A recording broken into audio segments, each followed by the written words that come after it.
What is up, sports fans? We are back for another episode of The Fan and the End. I'm your host, as always, Steven Rychel. A little bit different layout today, as Ben Troupe, had a funeral he had to go to, lost someone close to him, so he's paying his respects today.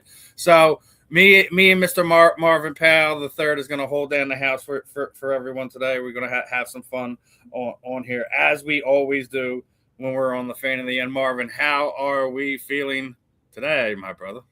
Listen, feel good. It's the end of football season, so that's a real thing for me. I got to process that, and I'll be honest with you, it's always been a little depressing to me. Once they had the Super Bowl because there's no more football. And I'm a football junkie. I need it. So outside of dealing with that, I'm fortunate. I'm blessed, man. Yeah, it's always rough at this time of year, but it's the thing about football, man. It's technically never an off season. There's always something to talk about, Yeah. regardless if you're Eagles fan, if you're a Giants fan, if you're a Jets fan, if you're a Cowboys fan, if you're a Raider. There's always something to talk about. So Yeah, no, it's definitely become 24/7, 365, which I love, obviously. But I like watching them boys get low. You know what I'm saying? I like watching live football and seeing them boys get out there and compete. So yeah, man. Now I got to switch gears, go to basketball, which is cool. It's just cool.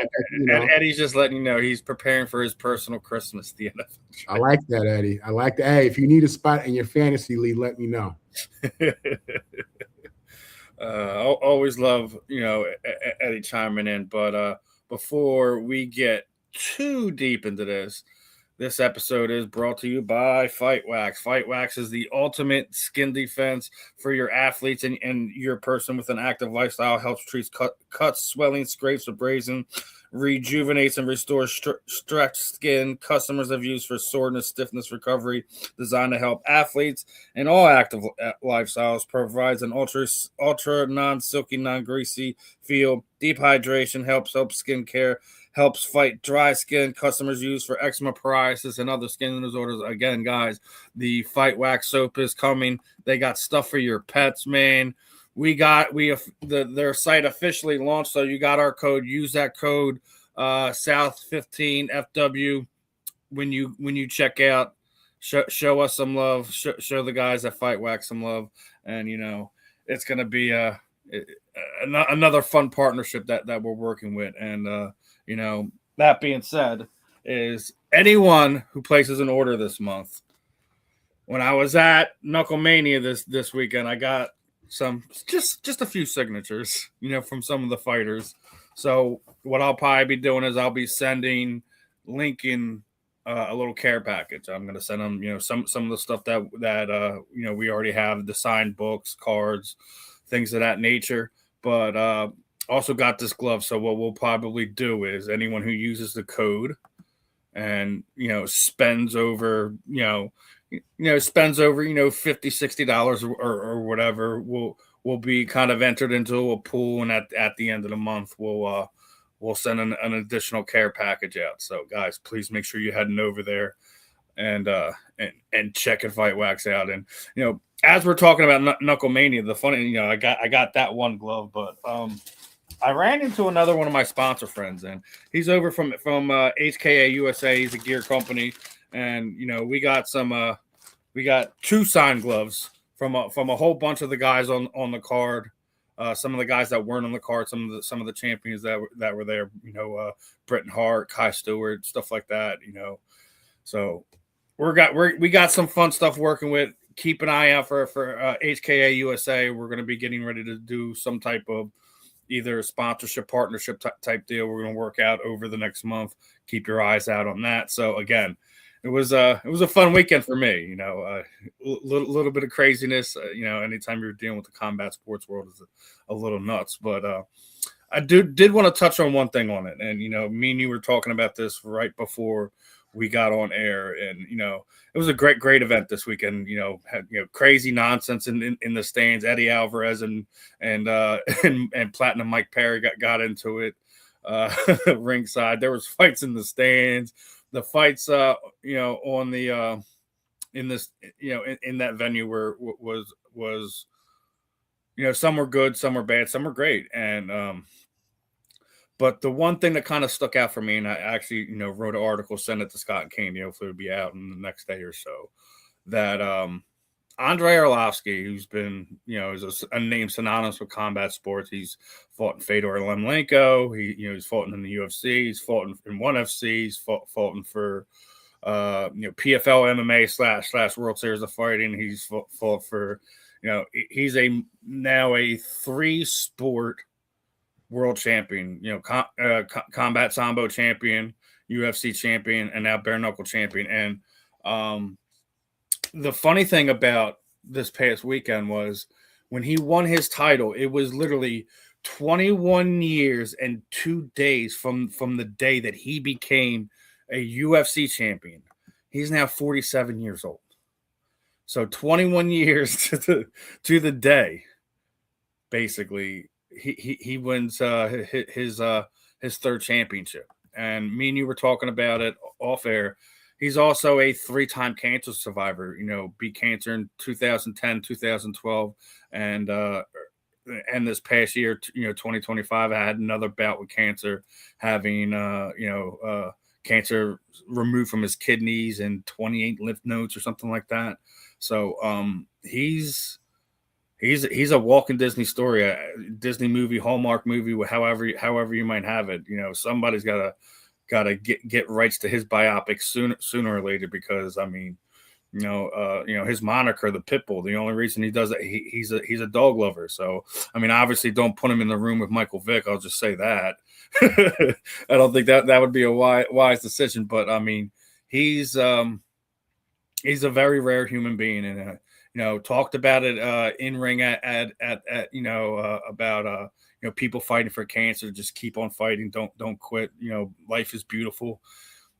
And then there was a moment when they were doing the post-fight presser, and a couple of the guys were asking him about it, where I think it just hit him, like what he had accomplished, what he had gone through, and he just started breaking down a little bit, put the microphone down, took a second to kind of compose himself, and then continue with the question. But it just goes to show you, it doesn't matter how big, how strong you are. Just sometimes the being in the moment, you don't even realize it till everything starts slowing down, and just like, wow, I just accomplished that. I just did that. Wow. So Andrei Arlovsky, hats off to him. 47 years old, beating Ben Rothwell for the third time in his career on the biggest stage via knockout in Philadelphia, in front of a new record for the Xfinity Center, Wells Fargo Center for combat sports. Over 18,200 fans in there. It was an electric environment.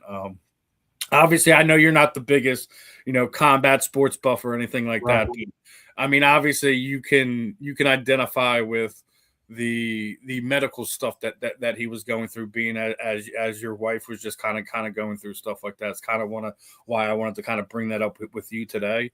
Yeah, no, definitely, man. This is not even a sports story. This is a life story. This is something that anybody around the world could appreciate and understand, because cancer has impacted either you directly or someone that you know and love, no doubt about it. So just what a story of perseverance, mental fortitude, toughness, resiliency, like true heart. Everybody talks about having to come from the bottom and having to be gritty, man. But this guy really lived it, multiple times. And, cancer is something that has been so devastating to so many people. When you hear a story like this, and not only did he beat cancer, but this guy, this is what he's done professionally, with all of that. And it's remarkable. It really is. And, these are the stories that I'm happy to hear coming out of the sports world, where you have so many negative headlines with athletes, that I think are unnecessary sometimes, but that's another story. What a great story. And you're right. This is a Disney movie. This is teaching people, teaching kids, teaching everybody to fight on, to continue, to battle, to not give up. And it's a reminder that, these outcomes come true, positive outcomes, outcomes that, you think are just, Hail Mary type of stuff. They happen. It happens, man, but you got to believe. And I love the story. You're right. I'm not really caught up on all the fighting and stuff like that. But I can definitely I definitely understand the story. It resonates with me, and I just think it's a great story of a guy who's really a champion on levels that go beyond sports. Yeah, it's again, it's just one of those things. And here's the other thing: like he didn't have normally when people fight cancer, it's like 2-3 years before they kind of get back in there if they're an athlete kind of doing their sport. I think that the most time he's been off during that period of time was like 6 months. Wow. So in less than 6 months, he's back in there and he's fighting people. Yeah, He's had, I'm pretty sure he had 2-3 fights over that period of time. So not only was he battling cancer, beating cancer, he was still being super active in his given profession. So again, man, just no quitting that man. Hats off to him. Hats off to Dave Feldman. Some of the announcements they made were actually really cool at the event. They're going to be doing a BKFC. It's like they're going to be doing a cruise in 2027 where they're going to have fans kind of have a chance to book book a cruise with the athletes. That's going to go from Florida to the Bahamas, and they're going to have when they get to the Bahamas, they're going to have an actual fight there. Right. So that's actually pretty cool. And then they announced kind of more or less their own version of the Ultimate Fighter, so to speak. They announced the BKFC Fight Club that's going to be done here in Philadelphia at the famed 2300, the arena, the famous ECW arena. And they're going to be doing a 2 different weight class tournament with eight guys on it. They're going to do a one round 2-minute fight. Winner moves on, loser goes home or goes back into the pool. When they're fighting for $100,000 contract, these guys are going to either be debuting for BKFC or only have one fight. And the last kicker to it is no one's going to know who they're fighting until they're walking out to the ring. Wow. So no time to prep, no time to it's basically like, you're just gonna have to trust your skills and leave it all out. And the other thing is just you only have one round. You have 2 minutes. Right. You have 2 minutes. Wow. Yeah, that's different, man. Like I told you off camera, those are different caliber men. You know what I mean? Them dudes is built different, and I love it, man. I love it. Again, you see the sport growing, man. I promise you, as I go through all my channels, I'm seeing bare knuckle. I'm seeing, this stuff coming up more and more and more, man. So there's definitely a desire from fans out there. There are people out there who love this, and it sounds like somebody's gonna have a good time on this cruise. Yeah, it's gonna be. Yeah, like I said, it's they made some fun announcements. So hats off to BKFC employees, Dave Feldman, the fighters. I think it was a great night. They made some fun announcements. We're gonna see what some of the future holds for some of these guys who they get matched up with next. But it was definitely a fun one. And speaking of fun, man, I definitely got to get into it with you. Super Bowl Sunday just passed. So yeah. How happy are you for your boy now? Listen, my Jets were out of it. My Saints were out of it. So then it just came down to the fact that Sam Darnold is the first USC Trojan to ever start in a Super Bowl at quarterback.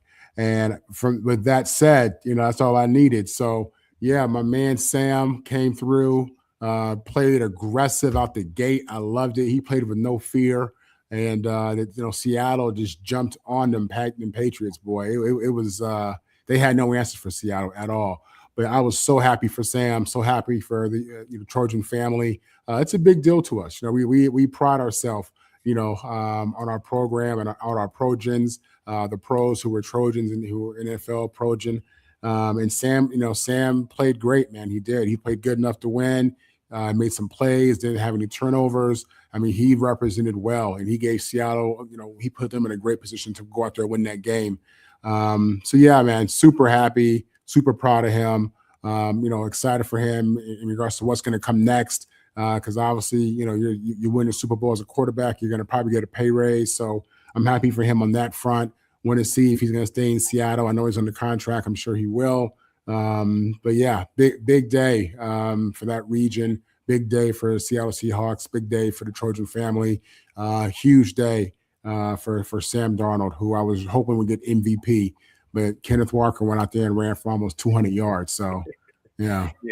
It should have been because that they had a penalty wipe away a 70-yard touchdown for him right within the last I think it was the last 4 minutes of the game or something like that. Yeah. So I mean, it definitely should have been Kenneth Walker, and it basically played out exactly how I said it. I wasn't trying to disrespect the Patriots, so I basically said I'm going with the veteran here.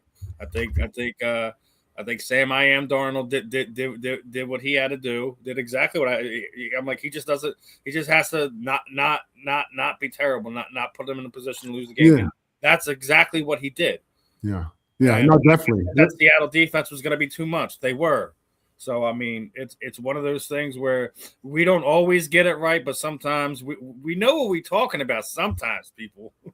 Yeah, and listen, Sam's not. He's used to the big stage, man. Don't forget he had that epic Rose Bowl against Penn State when he was at USC when they had Saquon Barkley. Exactly, Saquon went off in that game, but Sam the man came through strong. He was clutch for us, and that's kind of been who he is, I think, and. Unfortunately, he gets drafted to my Jets. They don't know how to handle a guy like this, And I'm glad you mentioned that one. Hold on, I gotta pull this one up. The Jets drafted just wasted him, and then he had the comment about seeing ghosts, and people just went wild with that. And but all he was doing at the same time was getting better, being bounced around. So you mentioned your Jets, right? You mentioned did you see his comments that when they asked him about his time there, he always looks at himself and feels like he could have done a lot more to help that franchise. So even after everything's said and done, he puts the time with the Jets on his shoulders. Doesn't sit there and said, my coach didn't put me in the right position. They didn't give me my players or anything like that. Just shows you the type of man that he is, because it's just like, listen, I didn't do right by that franchise. Yeah, well, listen, this is really just leadership. This is him understanding, showing accountability, and just being a leader. And at the end of the day, we all know that it wasn't just on Sam Darnold. It just wasn't. I mean, whether you want to talk about defense or ownership or whatever it may be, it wasn't all on Sam, but he understands as a quarterback, as a starting quarterback in this league, there are no excuses. At the end of the day, if the quarterback does well, you give credit to the teammates and coaches. If it doesn't go well, you take on that responsibility and you show accountability from a quarterback leadership position. And that's what you see here, really. Listen, that's what you want to see. You want a guy that has that kind of attitude, toward the mission, that really feels like it's all on him and he's all in. And, so I don't think he shortchanged the Jets in any way. I believe Sam went out there and played hard. But I think he's just saying he could have been better. And as a Jet fan, I'm telling you, okay, fine, Sam could have been better, but a lot of parts around him could have been better. So it's unfortunate that the Jets let him go, because they obviously, at the time, they picked the right guy. They had the right pick. At the number 3 pick, I think it was, they made the right call. They picked a Super Bowl caliber winning quarterback. Boom. And it breaks your heart if you're a Jet fan watching that, because listen, Pat Mahomes and Lamar Jackson messed it up, because they got these GMs wanting to see success and MVPs in your second and third year, period. Because that's what Lamar, between Super Bowl MVP and league MVP, Lamar and Pat, they came out the gate balling in year 2, 3, and 4, and some of these quarterbacks need time to develop. Some of these organizations aren't really built and ready for right now, even with the young quarterback. And that's kind of, the Jets were involved in all that. So we're part of all that. So it sucks, man, to be a Jet fan and watch your guy go win a championship with someone else. But, great game. It's been a common factor in New York over the last few years. You see Saquon go win the Super Bowl last year. You see Sam win the Super Bowl this year. So MetLife fans are not happy watching their guys go on to other teams and be not just successful, super successful. They're champions now. It's a rough one. Yeah, and it's same with and with Saquon as well, like you're saying, man. Situation where he goes somewhere else and wins them a Super Bowl, and it's just like, that's tough, bro. Yeah, that's tough, It is. And we were just talking about about raises. Definitely Seattle's definitely going to have to throw some money Sam Darnold's way. I don't know if you've seen this. I don't know if you heard it. This is kind of the topic I wanted to kind of go over today. But Sam Darnold, his bonus for winning the Super Bowl, 178K. Problem is the athlete tax for the state of California charged him $249,000 to play in it. So, in all intents and purposes, Sam Darnold lost $71,000 by having to play a Super Bowl in the state of California. Let's also wrap our head around this one. Where's the Super Bowl played next year, ladies and gentlemen? Oh, that's right, in the state of California again. So, you're an NFLPA rep. Would you sit there and say, like, listen, until California gets this thing figured out, we can't have players losing money going to go play a Super Bowl. We can't. Right.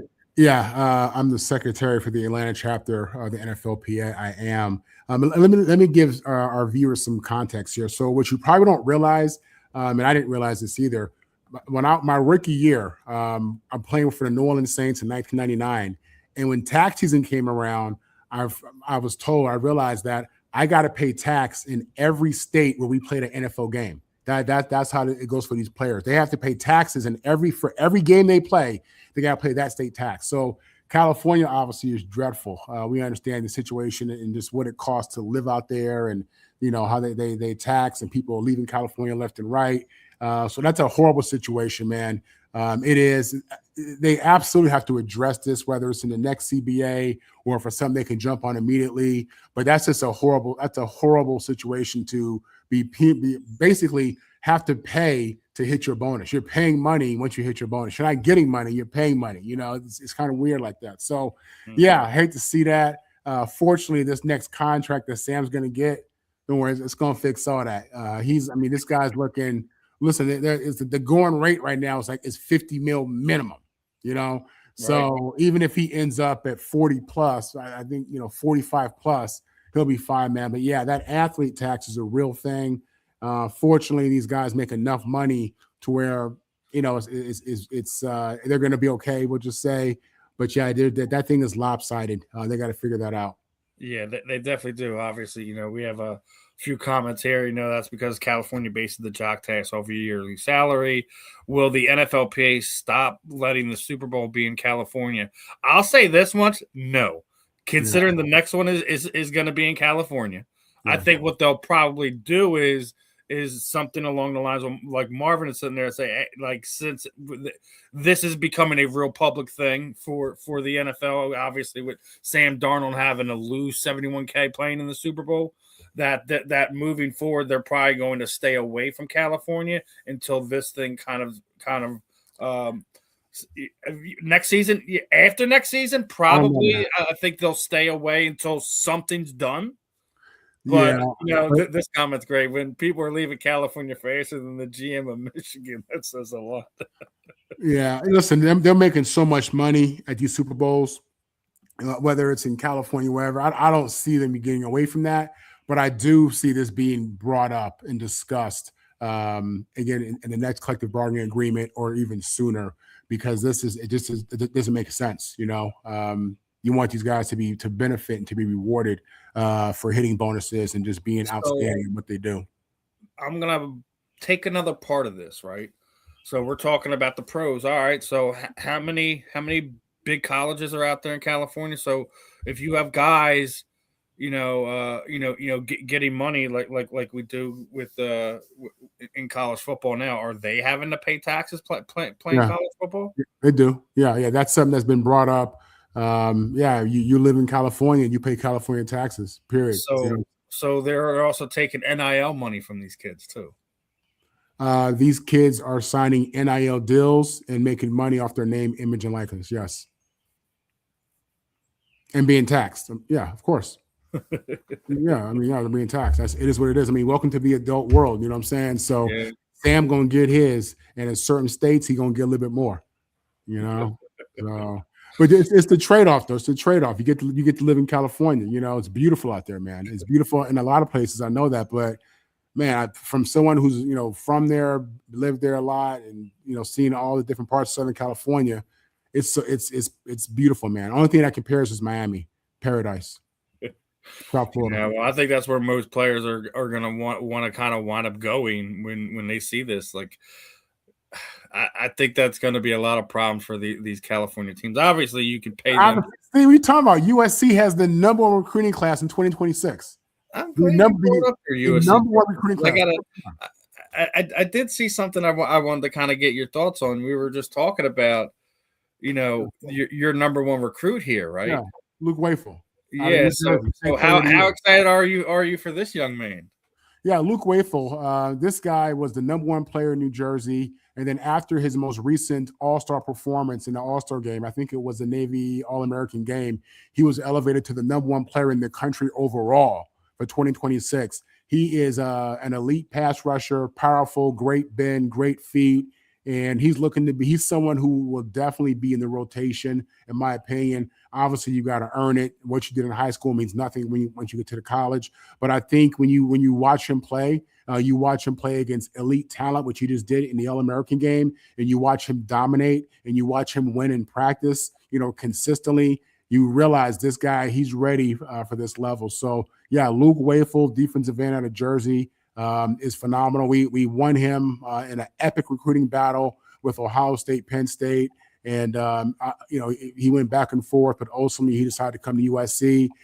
He left high school early. He's already at USC now. He skipped the last semester of his senior year. He's at USC lifting weights. He's in classes. He's in the program, and they've already gotten started with him. So definitely excited to see Luke Wayful get out there. We need pressure off the end. He's a guy who I absolutely believe will be in the rotation, as I said. And this is one of many phenomenal pieces that we have in this 2026 number one recruiting class. But he's probably the gem or in that class of 3 or 4 that I'd call gems in that number one class. And, we still got Kneecap and Motor Cities letting us know where these taxes aren't at. Florida, Texas, Washington State, DC. Florida and Tennessee have no state income tax. So, yeah. We already knew, like, for a lot of these guys, when they get their big contracts, they'd rather be in a place like Florida. So. We've already heard that now. Like, it's becoming more prevalent when you just see, the quarterback of the Super Bowl winning team having to pay, more than his bonus that he received for the game is. Hey, listen, a lot of great things about California, a lot of things that they got wrong and they have to get better at. So, yeah, it doesn't make any sense. We're human. We don't got it perfect, but yeah, California needs to fix that ASAP. Yeah. But we're talking about money, right? I don't know if you've seen this one, right? Rutgers have lost $500 million since joining the Big Ten. 500. How do you lose that much money? I don't know either. And be that bad of a program. Yeah, I think what it comes down to is I think the way that the Big Ten is paying these teams is in tiers. So all the teams aren't making the same amount of money from the TV contracts and those deals. And Rutgers is probably either not getting money or getting a very low amount of money when you look at the financial split. And I think that's probably what that is. In addition to that, Rutgers is not a football school, I would say. I think they have talent in that area. I think they have NFL players, but you don't consider them to be a football school. So I don't know that they are a brand that's big enough to make money like a USC or a Michigan or a Texas or a Notre Dame. So but yeah, they're part of the Big Ten contract probably hasn't kicked in, and that's where that's probably coming from. They're not getting paid yet. Some of these schools, when they agreed to join the conference, if they were a lower tier school, then they agreed to not get any money from TV contract for a certain period of years or to get a low amount. And I think that's what we're talking about. So ND State paid NCAA $5 million to transfer to D1 and another $12.5 to join. Trust me, that's an investment. They know that they know what they're doing. They're looking to move up. They're looking to get some of this real TV contract money. North Dakota State is a proud football program. They are a very real football program and respected. I mean, they've been the champion. They've been what Alabama, Nick Saban have been to their level of football. So nah, man, listen, they want to move up. They see all the money being made. Forget Rutgers. They feel like they can get paid. So yeah, that they're investing in their financial future for football and sports. Smart. Yeah, that could be also, but you can make more. Yeah, that's another possibility there. But now with back to the NFL real fast. So we have 5 active quarterbacks that are Super Bowl winners, right?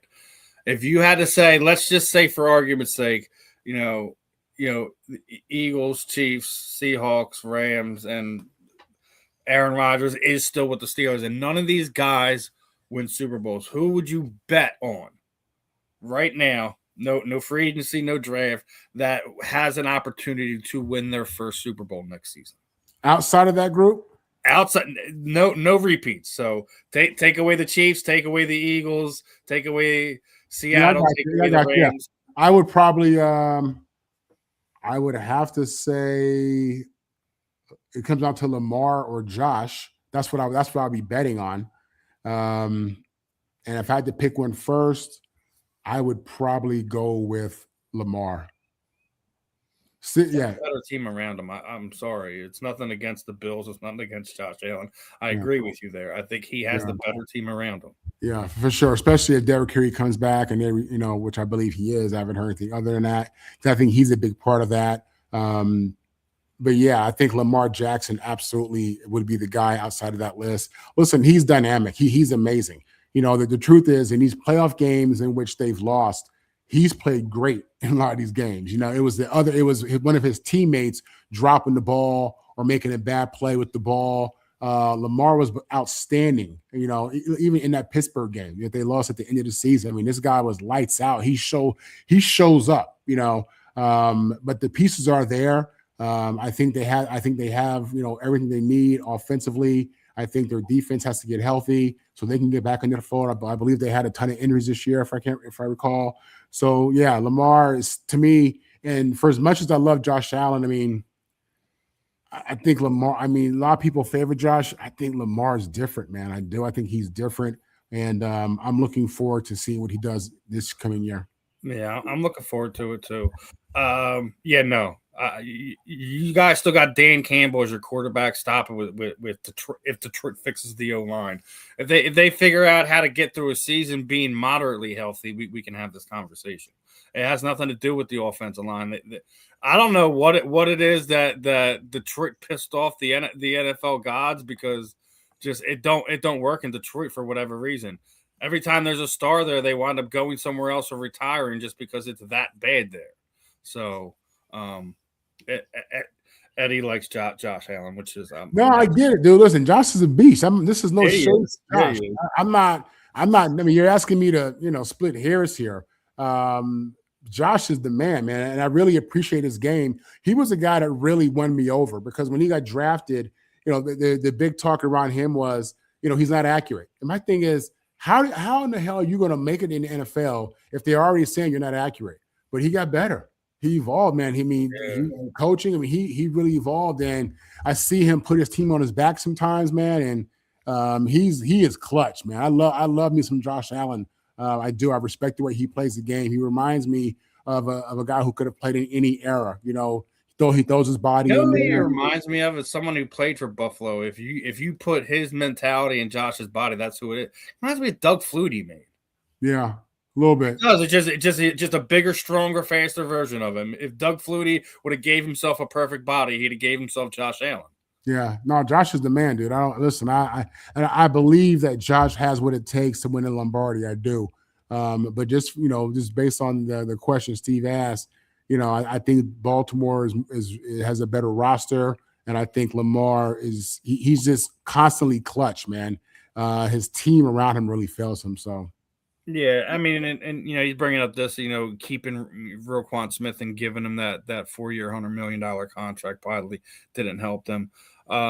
Listen, you can't tell when a linebacker is going to continue to ascend and play the way that they've been, or when they've hit their ceiling and then they just come falling back to earth, so to speak. So Yeah, listen, Roquan, man. I liked him in college. He was great coming out of Georgia. I think he's a good player. I do. It's a lot of money. That's a lot of money to give a guy, but we'll see. We shall see, my friend. We shall, and it's gonna be an interesting season next year. Obviously, we don't know when exactly or how healthy Patrick Mahomes is gonna be. So, you might have this up for grabs beginning of the year to kind of see. Steve, watch out for Pat Mahomes, man. They're getting Eric Bieniemy back and running back. I already said it. I thought we've already talked about this on Inside the Pigskin.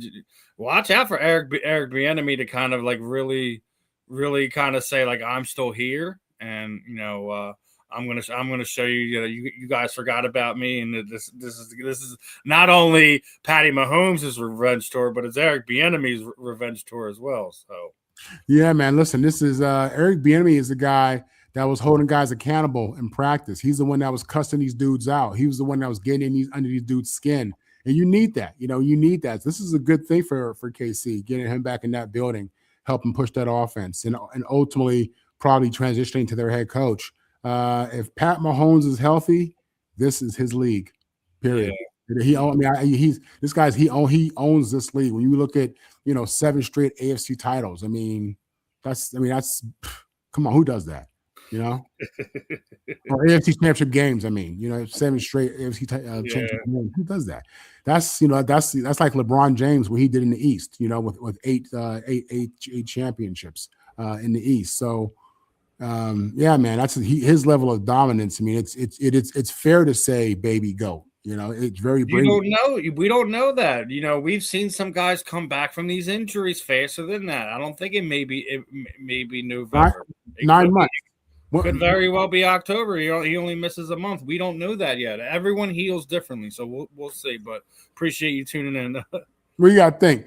10 years ago, Adrian Peterson tore his ACL, came back in 9 months and ran for 2,000 yards. Yeah, that's what I'm saying. Like we don't know. Like everyone heals differently. Yeah, man. So.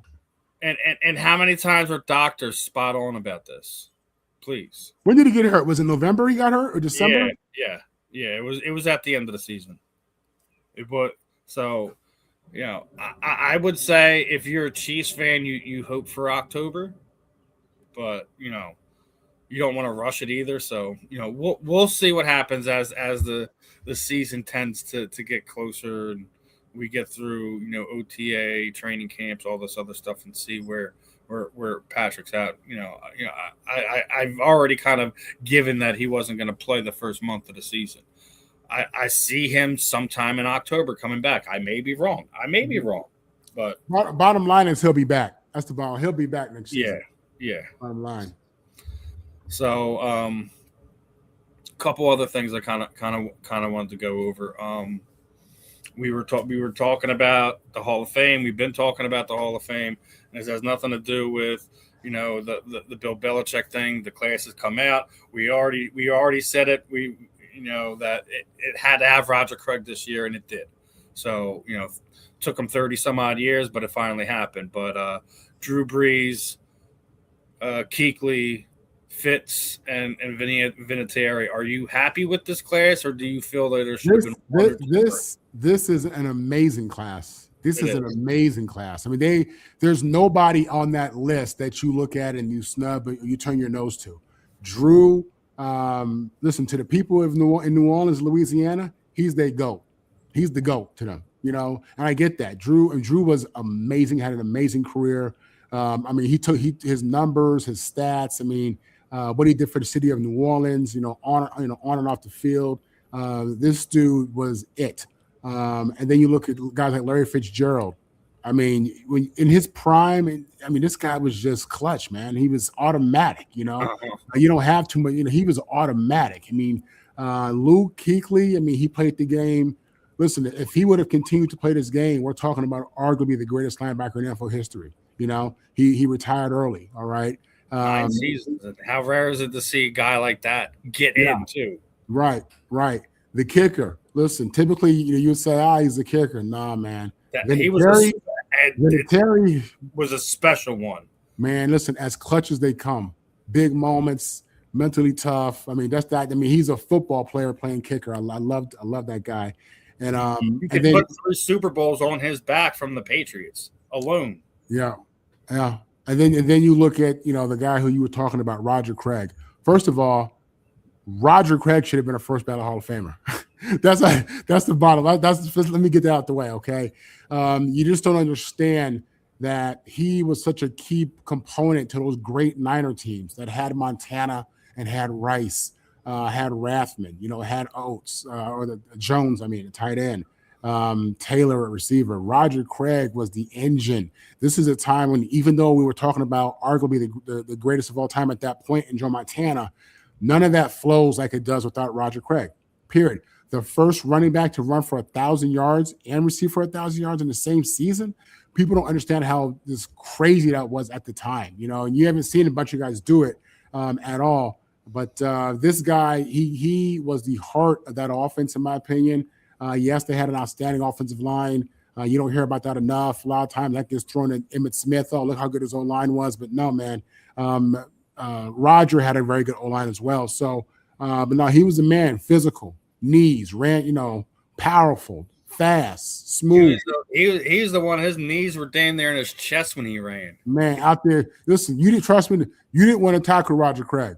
You didn't want to coming out of Nebraska where they just breed running backs out there, tough physical running backs. You didn't want to tackle this guy, man. He was. Listen, I'm gonna pose an impossible question on you right now. I know this is gonna hurt. Yeah. You have to pick one. Your boy, Roger Craig, or your other boy, Marcus Allen. You only pick one of them. That's easy. Marcus Allen. Marcus Allen is the EGOT of football. EGOT, term they use in theater, Emmy, Grammy, Oscar, and a Tony. Marcus Allen won every single award that you can win as the best player in football from high school all the way through the NFL. He was state player of the year. He won the Heisman, the Maxwell, Doak, NFL Rookie of the Year, Offensive Player of the Year, Super Bowl MVP, Super Bowl champion, league MVP. He led the league in rushes. I mean, this guy, he was phenomenal. I mean, and I'm not, obviously, how I feel about Roger Craig, as I just broke him down too, but Marcus is in an elite category of athletes, period. And just in the reality is, unless you're a football junkie, a sports nut, a lot of these younger people don't realize that. These guys in their 30s, early 40s might not realize that, but Marcus was as high as you can get on the list of athlete in regards to success. But with that said, Roger Craig was the truth. I would take Marcus Allen any day, all day. Yeah. Now, we got a couple more football topics before I kind of change gears here real fast. Now, obviously, just talking about the Hall of Fame. Here's next year's list of potential Hall of Famers. Rob Gronkowski, Ben Roethlisberger, Adrian Peterson, Richard Sherman, Cam Newton, Antonio Brown, Alex Mack, Andre Whitworth, Eric Weidl, Gerald McCoy, Le'Veon Bell, Joe Hayden, Malcolm Jenkins, Brandon Brooks, and Dante Hightower. I'll say, if any one of these guys do you feel that are first ballot Hall of Famers, I basically just said it's the first three. I completely agree. Gronk, Ben Roethlisberger, and Adrian Peterson are the only ones I would consider to potentially be first ballot Hall of Famers. Richard Sherman will absolutely be a Hall of Famer. I just don't think he's a first ballot. And I'll also go as far as saying I think both Brandon Brooks and Malcolm Jenkins should be in at some point in time, but I don't think they'll be in within the first handful of years, but they will eventually get in. Your thoughts, brother? I'll be honest. I agree with the first three. And the next guy other than the first three I would jump to is Antonio Brown. Listen, I know he's a nut. I know the drama and this and that, but people, let's not forget. They did the TO, brother. You think they're going to really they may wait until he's a senior member. Well, I think T.O. did that to himself, but and Antonio's no better in many ways. But just going off of taking morality out of it, taking emotion out of it, and just looking at what they did in the field. If T.O. is not a first ballot Hall of Famer, who the hell is? Okay. People, it's one of those. Antonio Brown's kind of like Rodman. A lot of people know him from the circus. They know him from all the antics and all the crazy stuff. They forget he was a mofo. They forget he was dominant. He was a bully in the NBA. They forget this dude was dominating people in the NBA on them boards, And I feel like Antonio Brown's kind of the same way. So many antics and crazy stuff that you forget. He was cold-blooded out there, inconsistent, uncoverable, making catches like, did he catch that? Like consistently. I mean, he was a heartbreaker. He was a heartbreaker out there. He was a game changer, game breaker. He was as dominant. He had a 4 or 5 year period as dominant as any receiver to ever play the game, damn near, maybe other than Jerry. So taking all the crap out of it and just looking at the field outside the first three on that list, the next guy to me that I would put in is Antonio Brown.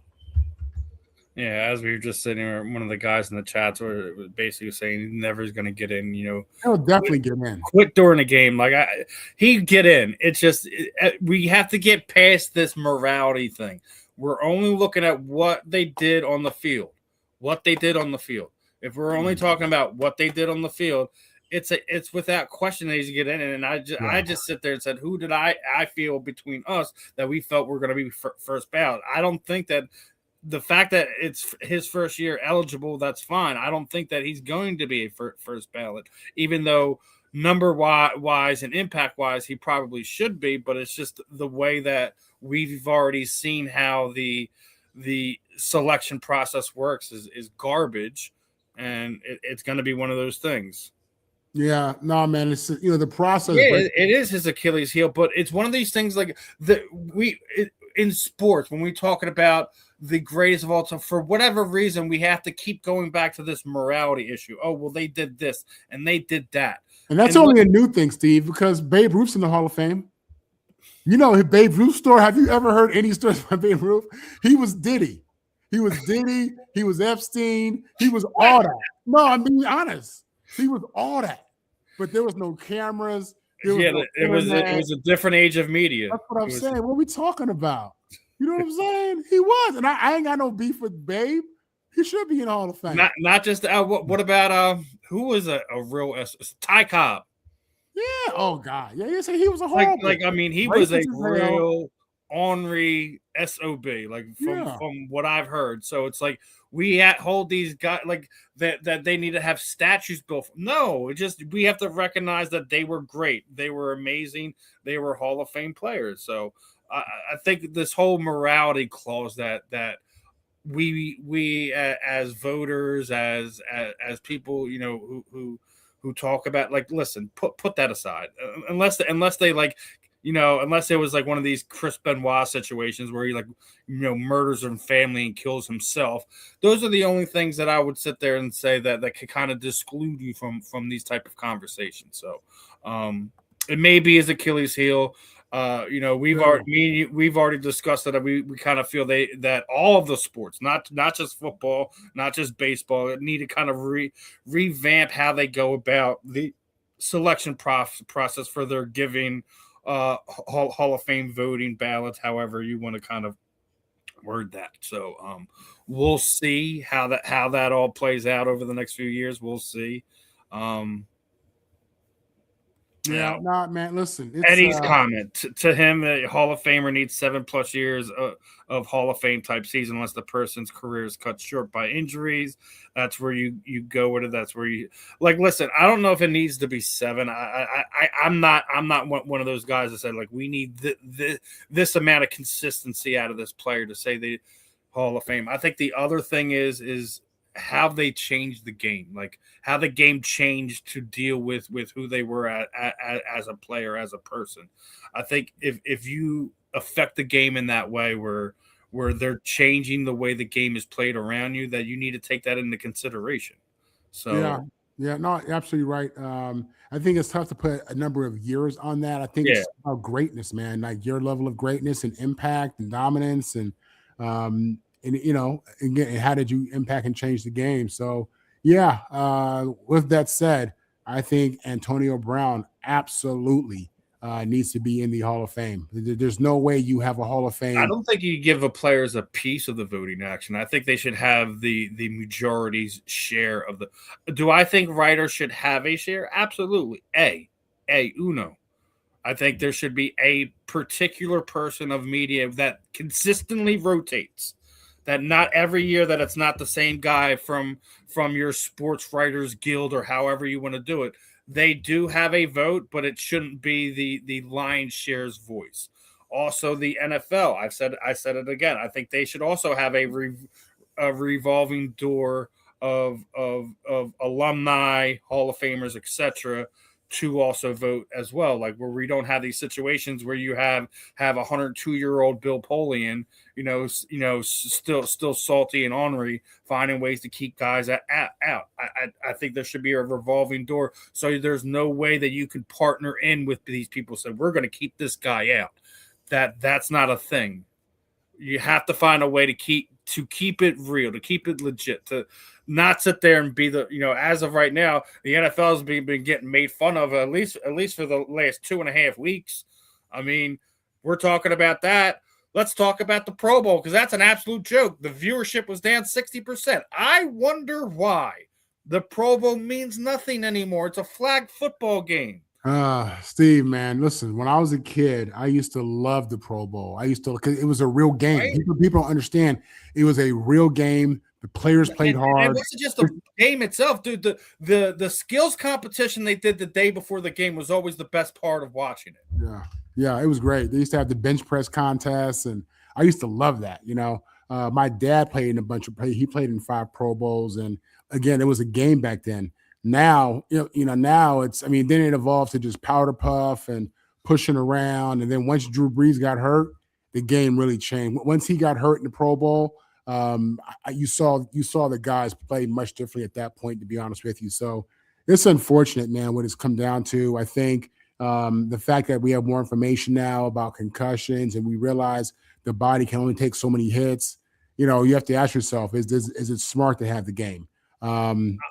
I'm going to continue to say it, Marvin. Make it the Hall of Fame game. Make the Pro Bowl the Hall of Fame game. Because then you have today's stars meeting yesteryear's superstars, Hall of Famers, etc., and have it freaking mean something. Because right now it's a flag football game where I think they said there was like 31,000 people that watched 3,100. I'm not sorry, not 31. 3,100 people were given tickets to the Pro. No one wants to watch it anymore. The only way you change it is you give the players you do it at the beginning of the season, not the end of the season, where playoffs take guys out of it, injuries takes guys out of it, that you have a better chance of who is actually voted in to actually play in said game, where you don't have Jalen Hurts as the 5th alternate playing in a Pro Bowl game. It's ridiculous. There's no way the 5th alternate should play. Or on the other side of the ball, Shedeur Sanders, who has no business to be in any Pro Bowl game, let alone Rookie of the Year conversation, to play in that game. It's ridiculous. It's a pageantry show. It means nothing. It's a waste of money at this point in time for the NFL. It's a wasted investment. You have to revamp the whole thing. Go ahead, brother. No, I mean, obviously they're losing money there on that viewership, but it's probably still profitable to some degree. I would think so, but no, man, it's just the bottom line is just the fact that they just stopped playing the game. And I think it's really more. I don't know if this is player driven, man, because you see the same thing in the NBA. The All-Star game used to be an amazing game, and now it's just guys is playing around, shooting threes, and playing with their friends. It's a different situation, man. It hurts, man. I used to look forward to watching all the best players in the NFL playing that game. This is before guys were making the mega contracts. So getting that check was a big deal. Getting that check, being the winner in the Pro Bowl, that was something relevant. That was a nice little check, whatever they got. But now it's just different, man. Now we have guys, again, making, signing $500 million contracts and Pat Mahomes, and it's a different day. The players viewed much differently. And the All-Star game obviously is just taking a hit on the fact that they don't want to get these guys hurt, and the guys, don't want to go out there and get hurt, and it sucks, But it's tough, man. It's tough for us who grew up watching it. Yeah, it is, and I'll continue to say this. I think it should be a part of the Hall of Fame games. Just my opinion. I may be wrong. Well, I don't think they would do that because when you look at it, what you're hearing now is that they want to cut down the preseason games. They want to add 2 more regular season games. So now we're going to 2 preseason games and 18 regular season games at some point. That's what Robert Kraft leaked out a couple weeks ago. I mean, they want more meaningful games, and I don't think the players are really excited about playing in these games, especially this new era of players who didn't grow up watching the Pro Bowl being played. So yeah, it's sad. It might definitely be going away. It might just be an achievement you get, and just no one ever plays in the actual game. And if that's the case, then the Pro Bowl should go away altogether, and we should only just be doing voting for who's the All Pros. So yeah. But speaking of sad things, I don't know if you've seen this. This is I think it's at least a week old or so. But the FBI has opened an investigation into Colts owner Jim Irsay's death, saying that they don't feel it's accidental, and they're gonna be going after somebody really soon as far as that goes. And man, that is such when you hear that, you don't know what to think. I mean, you think did somebody kill him because I think medical malpractice was the first thing I think of. Oh, okay. That's what I think of at first. It's kind of like, all right, what happened with Hulk Hogan? That's what's going on now, right? It was not super surprising he died with all the surgeries and stuff like he had like that, but from what you're hearing after the fact that there was some medical malpractice going on. I think this might be a similar type situation where he was having medical issues and et cetera. There may be some type of doctor error or given wrong medication, too much medication, et cetera, that kind of led to Jim's passing. I don't think there's, he wasn't murdered or anything like that. It's just okay. Because again, when you have a headline like that, so many things run through your mind. Exactly. I thought you were trying to say like one of his kids offed him for the money or somebody in the family. No, I'm serious. That's right. I know. I watched a lot of Netflix, so I get this was in my mind, and I'm thinking someone must have offed them so they can get their inheritance early. Again, I watched a lot of Netflix, so no, man, you don't know how to take that. I never even thought of medical malpractice being it, but one thing we don't ever consider: doctors mess up all the time. They mess up all the time, whether, in different areas, they mess up all the time. And we think because they have these white coats and because they graduated from medical school. And I'm going to tell you this much. We were just talking about fighter, right? I just interviewed Jessica Borga. She fought in October in New Jersey, and she had a fractured orbital bone.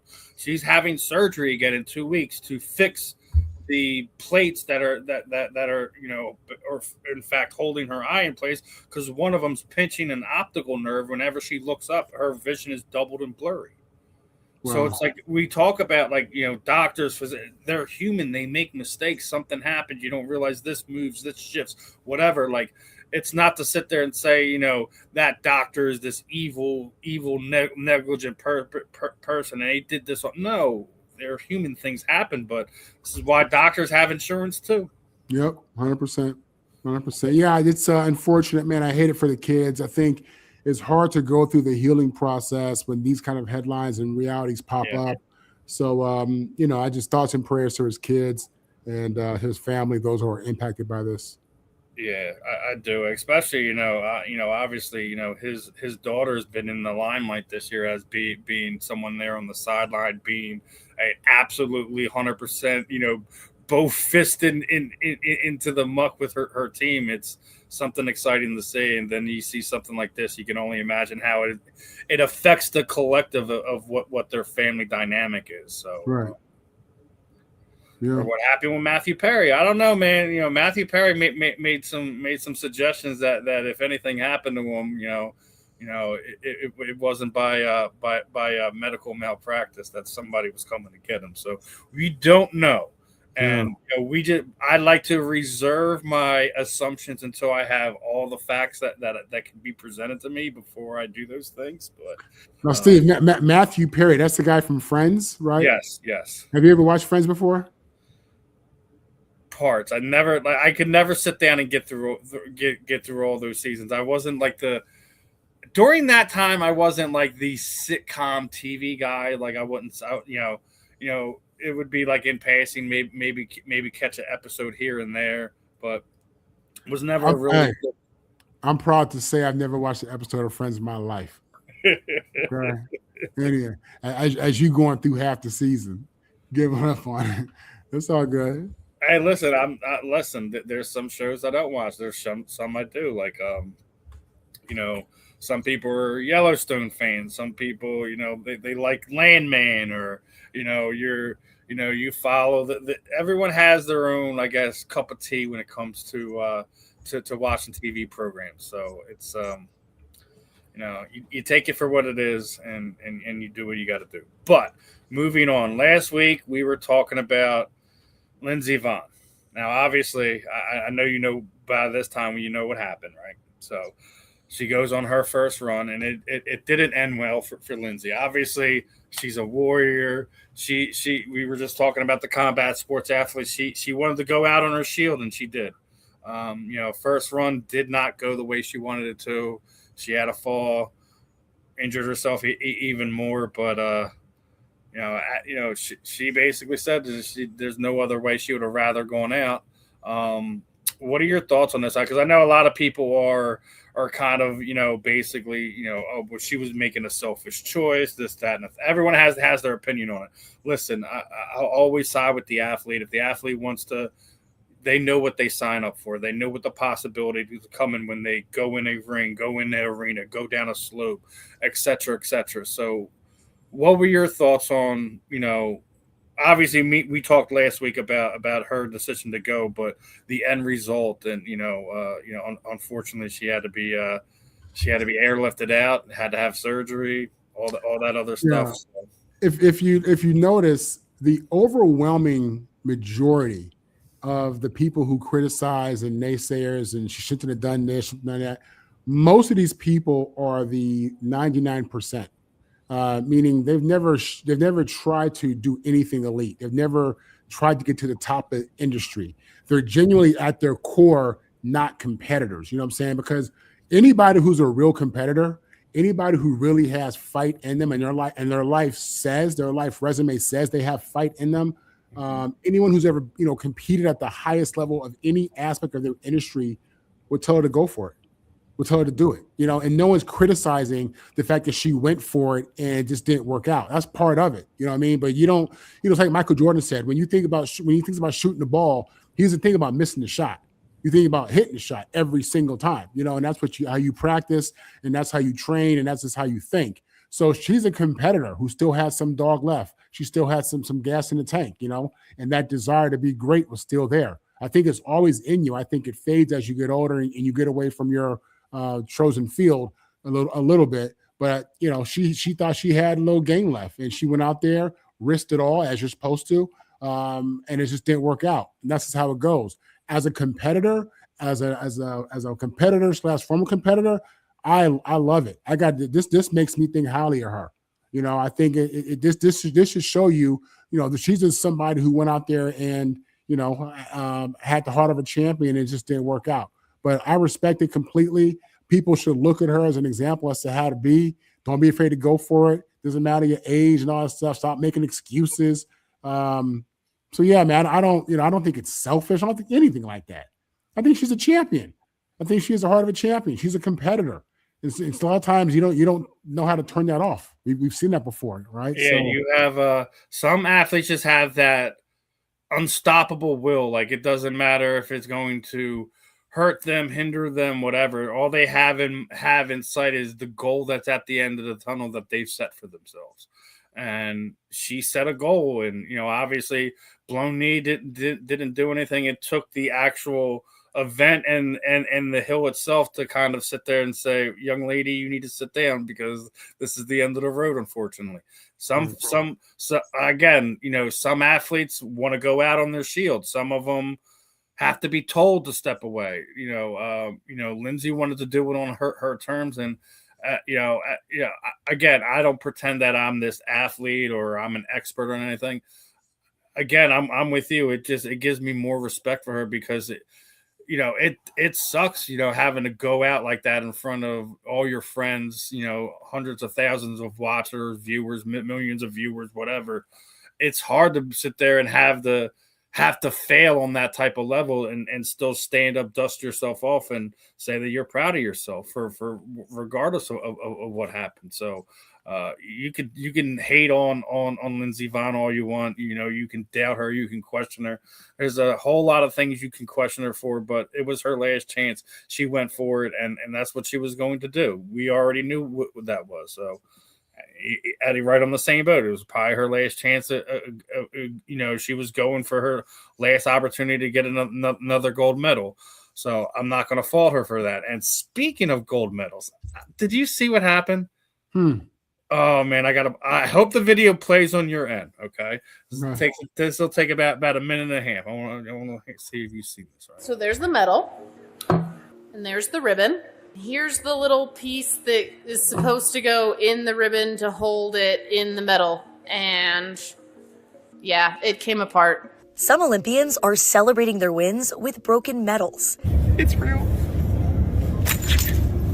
I broke it. After winning Team USA's first gold medal of the games in downhill skiing, Breezy Johnson showcased her medal, which had separated from its ribbon. Do not jump in them.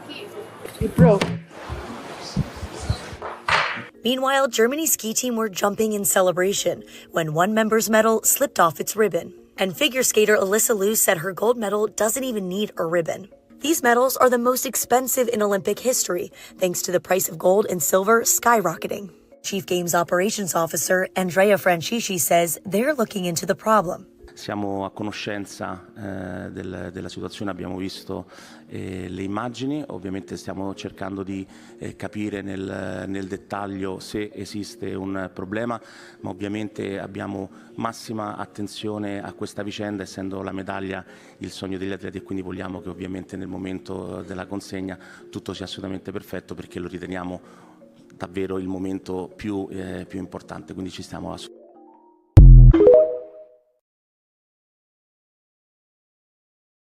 So you heard that this time? Yeah. Okay.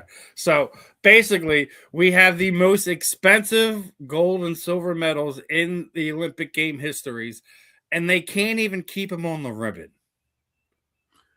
Yeah, it's such a horrible look, for such an epic moment, such an accomplishment, such a high level of achievement, and the whole medal situation is huge. So it's sad, man. I hate it. It's they'll get it worked out, but obviously, yeah. But it's like if you're one of those competing, like I'm beyond furious. I'm like, wait, I sacrificed 4 years of my life training, doing this to hone my skills at this sport, and you can't even give me a medal that stays on the ribbon.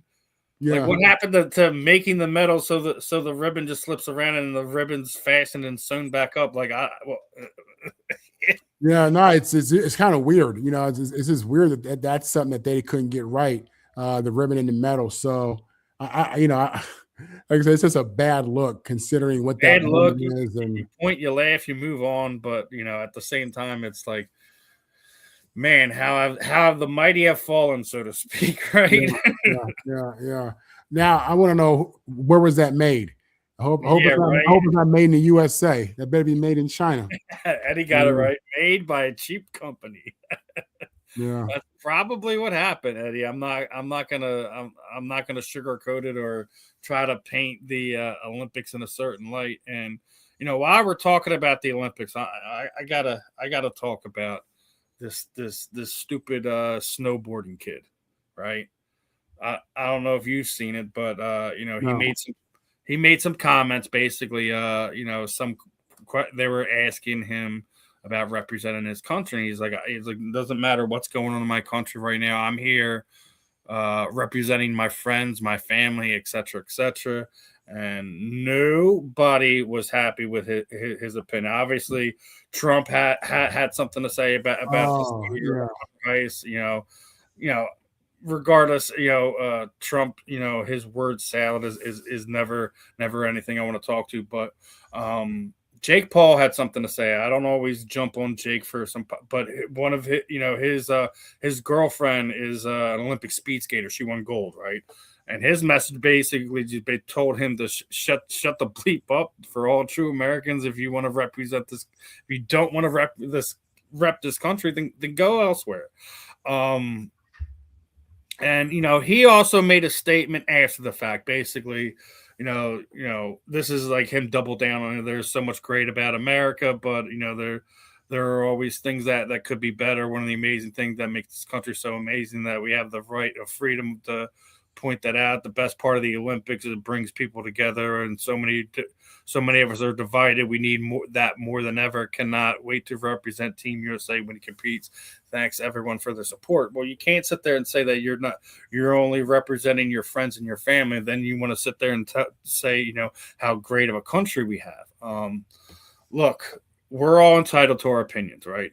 But if you feel that type of way, either one, keep that in between your ears, keep it between yourself. When you go and do the Olympics, there's two things. Yes, you're representing yourself, but you're also representing your country, which a lot of people would die for that opportunity to represent their country against people who are representing their country. That's what makes the Olympics so great, regardless if we're talking about summer games, winter games, whatever. If you feel like you don't want to represent your, then don't go. But even if, like I said, if you feel that, don't say that to the media. Now you make yourself the center of attention instead of your fellow skiers, your fellow bobsledders, hockey team, whatever. Now you're the center of attention, and we have to deal with this nonsense. Yeah, I hear you. I feel differently. I look at it like, we have a president who uses no filter with what he gives to the media, what he puts on social media, and no apologies for it either. And I think for many people, it's hurtful, it's embarrassing. And I think what the kid basically is saying is, yeah, I'm American, but don't look at me as if I'm an American supporting everything that our American president is putting out there, because I don't. And I think different people heard different things. When you heard what he said, Steve, your first thought was he shouldn't be saying that. When I heard what he said, I was happy he was saying that. I didn't take that as him being anti-American. I didn't take that as anything hate. I think he's just embarrassed by our current leadership and how our leadership is expressing themselves. It's become polarizing. Everybody in the world is aware that he depicted, Barack Obama and his wife as monkeys and baboons, which historically is known to be just plain out racist, and a very ugly thing. And then everything that's happening with ICE, a lot of people don't agree with that. So, yeah, I've always been in favor of athletes using their platform to speak their truth. I believe in freedom of speech. I do.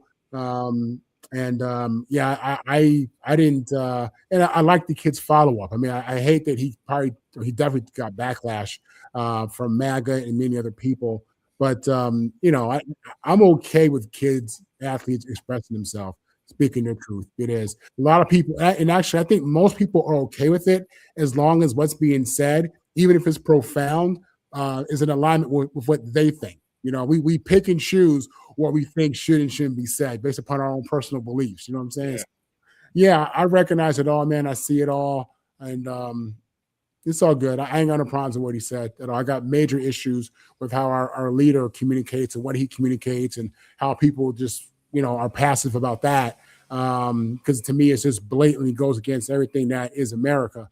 But yeah, this is the times we live in, baby. That's what it is. Yeah. Hey, listen, I'm not a supporter of Orange. I don't even call him by his name because I really don't care for Trump one way or another. So it's not like I'm not Mr. Political either. But like it's one of these things where I think one of those things is you either proud of your country or you're not. If you're competing, listen, make it about what you're competing about. If you're using it as a political standpoint, I just can't get behind that. Really, Steve, all he said is my family is super dysfunctional, like super dysfunctional. That's all he said. Did he say he doesn't love them? Did he say he ain't down? No, think about that. Did he say he ain't down for them? Did he say he wouldn't fight and kill for this family? He just said that they're super dysfunctional, dude. You know, and don't look at my crazy cousin and my uncle and think, you know, that's me. You know, that's my people, kinda. But you know what I'm saying? Like, I'm serious. That's all he said is his family. I is got super you. I dysfunctional. got you. I got you. I think most Americans, most people can understand that. Now we got two dysfunctional topics that we're going to get to right here, right? So again, you know, we defend our family at all costs, right? Somebody you know insults our kids, insults our wife, insults our mama. There's going to be repercussions, right? Mm-hmm. Did you hear about the Penn State hockey player? No.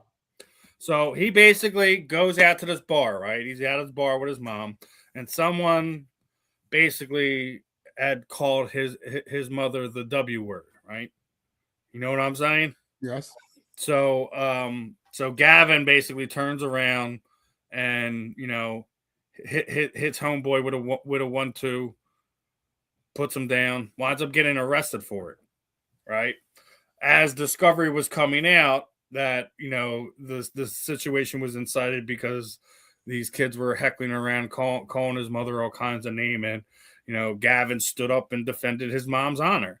Well, as of last week, the you know, the district attorney had dropped all charges against him, and you know, let the litigation kind of come to an end.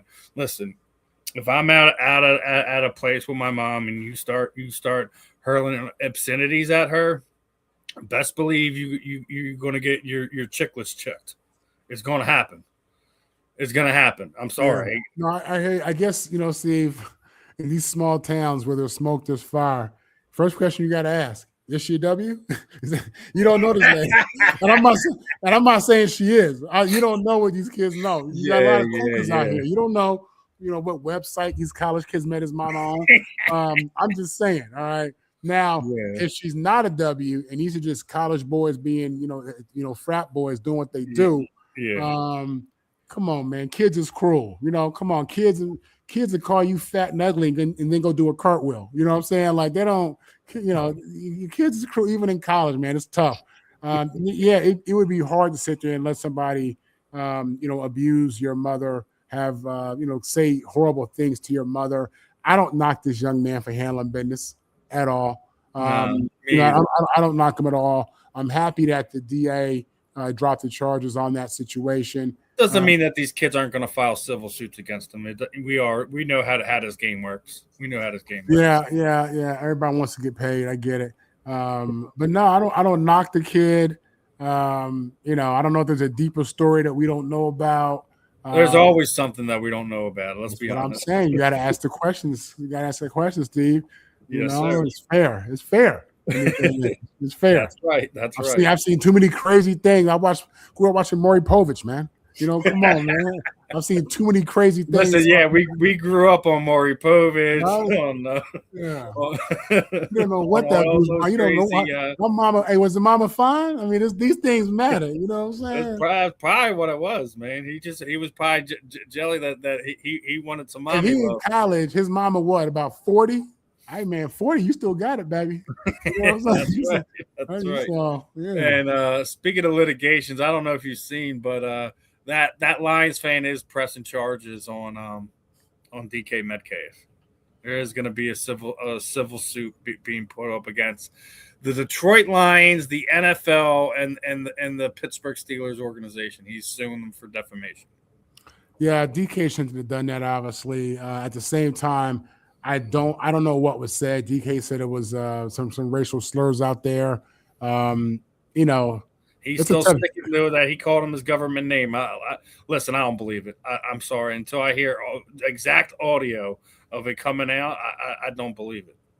If that's the standard, then nobody's going to be guilty in these situations. That's tough. But at the end of the day, I'd still say, no matter what he was called, DK should not have put his hands on this dude. You know what I'm saying? Like, that's just not how you handle it. In that situation, in a professional environment, which the stadium is supposed to be. Tell security and get him tossed. Exactly. That's it. That's it. Get him tossed, get him banned.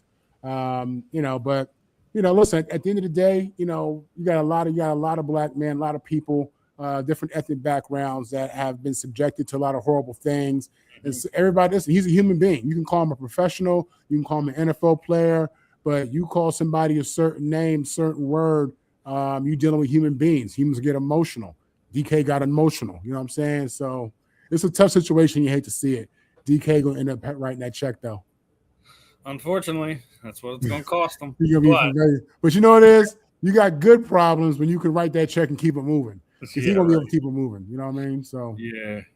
And then you got problems like this young man. You know, I don't know if you've seen over the weekend, James Pierce Jr.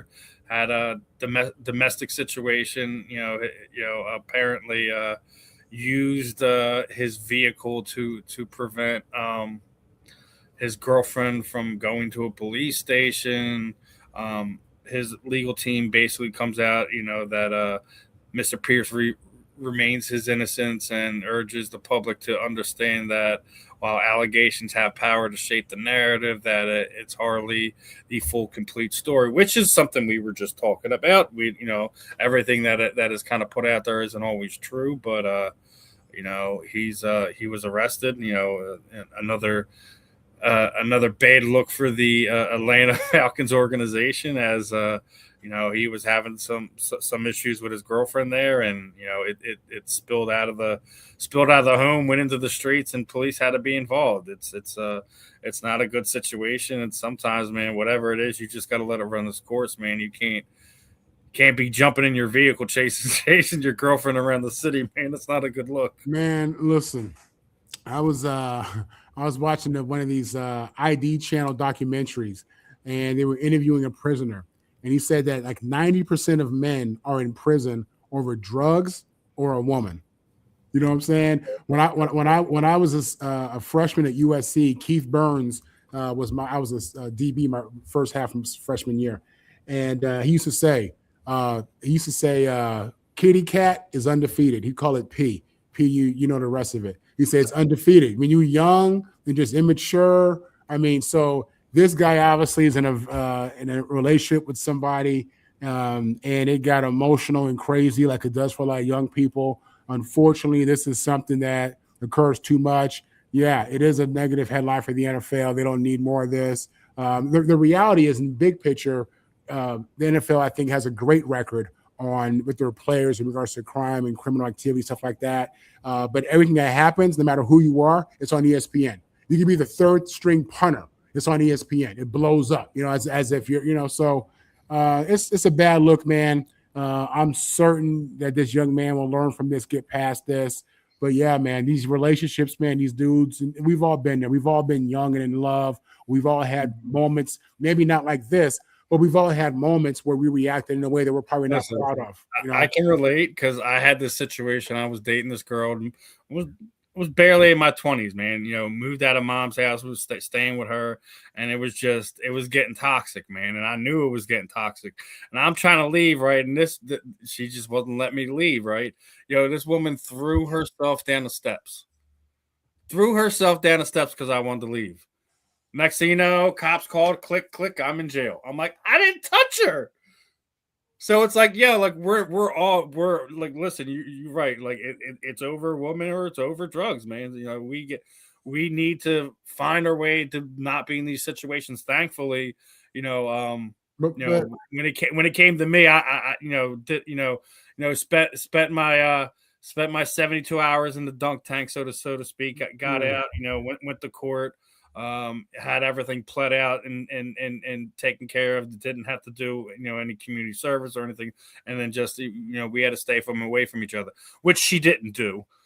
You know, I was being stalked for the next 5 years of my life. So, wow. Yeah. Hey, listen, we should everybody. It goes back. We should have known from Adam and Eve. Yeah, right. It's like those red flags are there, but it's like, damn, you know, she does this really, really well. So I mean, I'm gonna let that slide for right now. You can't let it slide, fellas. As soon as you see the red flags, run. Yeah. But then, you know, then she does that thing. She does that one trick again. And now you're back. She does that one thing that you like. Don't ever go back for closure either, because you know what's going to happen. You go back for closure. Yeah. Yeah. Oh man. But pitchers and catchers reported yesterday. Baseball will be back in a matter of a few weeks. Are you excited for this baseball season? I'm excited to baseball again. I'm a football guy, so heavy. I I know, like but baseball. I like this baseball. I is like giving the something to Yankees. fill your time with, so Yeah, you're yeah. not so bored. Growing up in LA and New York, I definitely like the Yankees and the Dodgers. Obviously, I'm excited about what's happening with the Dodgers right now and Ohtani. I mean, that's just such an amazing time to be alive. To be able to watch a player of his caliber who is in the Babe Ruth conversation, to be alive for that is something special.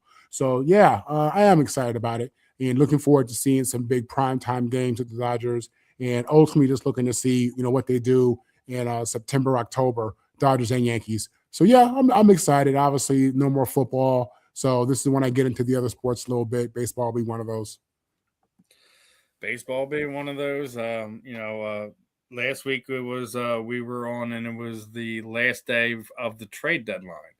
I'm official. Daryl Morey is the worst GM in Philadelphia. I'm going to stick to that. The fact that you trade your first round draft pick last year for more picks to make a trade, and then you don't make a trade, is clearly to say that I'm trying to get under the luxury tax, and I don't want my fan base to know it. I think it'd be interesting to see how the rest of the basketball season plays out. I think the East is wide open. Mm-hmm. I don't see anyone. I don't think Minnesota is going to stop OKC out there in the West. I think they have a real chance to be, the first back-to-back champs of the 2020s. Yeah. To be honest with you, yeah. They got real team, real culture. Their superstar is a great guy, great team guy, no ego, healthy ego, I should say. They are built with all the things that you need to be a champion, to be a repeat champion. You listen to their players, interviews, and again, and it's team. They're talking heavy team, So yeah, man.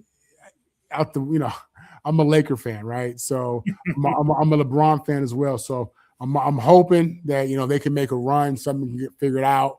I think they got players, but when they're all healthy, I think they're okay. But man, OKC is the truth, bro. They just stole Jared McCann for us for a late first round draft pick and a third, or no, 2 2s. I'm sorry, it's in 2 2s. Yeah. So you added another wing that could put the bucket in the net. He was just getting healthy too. So I think you have to take a real look at to see. I don't think anyone's really going to challenge OKC. It may be their year again. I don't know if your Lakers can do it. Minnesota couldn't do it last year. I doubt they're going to be able to do it this year. I haven't seen them gotten any better, at least in my opinion. I don't see them very often, so I can't sit there and say one way or another. But as we switch from football to some of the other sports, like I said, we were just talking the Olympics. You got baseball kicking back up. We're getting into the meat and potatoes of the basketball season now. So it's going to be interesting. Going to be an interesting few months. We still got the draft coming up in March, so we'll see what happens over the next month or so, and kind of go from there. But as we get ready to wrap this one up, Marvin, your final thoughts, your parting shots for today. Final shots. Listen. So yeah, we're going to the first weekend. No football. It'll be okay. We'll get that figured out. I always do. It's always a tough. The off season is always tough, but like you said, it's 24/7, 365.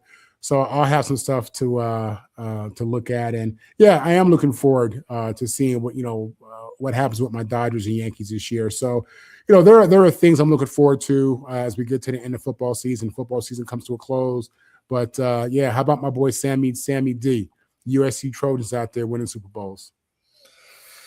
Like I said, man, I predicted he'd be able to do it. I think he's going to be able to do it, and hopefully Seattle does right by him. And pay that man. Yeah, exactly. Pay that man.